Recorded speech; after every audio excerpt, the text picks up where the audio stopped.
ഇയാളൊരു പണക്കാരനാണ്. പണത്തിന്റെ വില മനസ്സിലാക്കി കൊടുക്കാനായി അയാൾ ബിസിനസ് ലോസ് ആയെന്ന് പറഞ്ഞ് വലിയൊരു വീട്ടിൽ നിന്നും ചേരിയിലേക്ക് താമസം മാറി. അങ്ങനെ ഒരു ദിവസം അയാൾ തന്റെ മകന്റെ കയ്യിൽ 1000 യുവാൻ കൊടുത്തു. എന്നിട്ട് ഇതാണ് ആകെ നമ്മുടെ കയ്യിലുള്ള പണം, ഇതുകൊണ്ട് വേണം നീ ഈ മാസത്തെ ചിലവ് നടത്താനെന്ന്. അതിനുശേഷം അവൻ അച്ഛന്റെ നാശമായ ഷൂ കണ്ടു. അപ്പോൾ ആ പണത്തിൽ നിന്നും അദ്ദേഹത്തിന് പുതിയൊരു ഷൂ മേടിക്കണമെന്ന് അവൻ പറഞ്ഞു.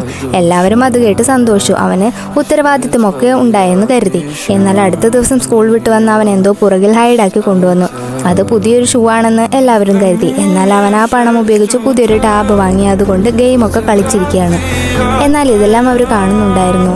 അവൻ പുറത്തു വന്നതും ആ പൊട്ടിയ ഷൂ അവനെ കാണിച്ചു. എന്നാൽ അവൻ അത് മൈൻഡ് പോലും ചെയ്യുന്നില്ല. അടുത്ത ദിവസം അയാൾ തൻ്റെ ആളുകളെ അയച്ച് അവൻ്റെ ആ ടാബ് നശിപ്പിക്കുകയാണ്. അതിനുശേഷം ജോലിക്ക് പോകാനാണെന്ന് പറഞ്ഞ് അയാൾ പോയി. തൻ്റെ പൊട്ടിയ ഷൂ അവിടെ ഇട്ടുപോയി.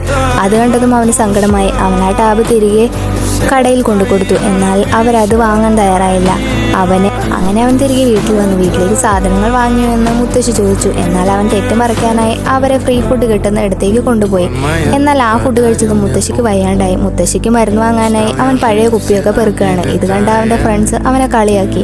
ഇതെല്ലാം അവൻ്റെ അച്ഛൻ കാണുന്നുണ്ടായിരുന്നു. അന്ന് രാത്രി അവൻ തൻ്റെ തെറ്റ് പറഞ്ഞ് അവരോട് മാപ്പ് പറഞ്ഞു.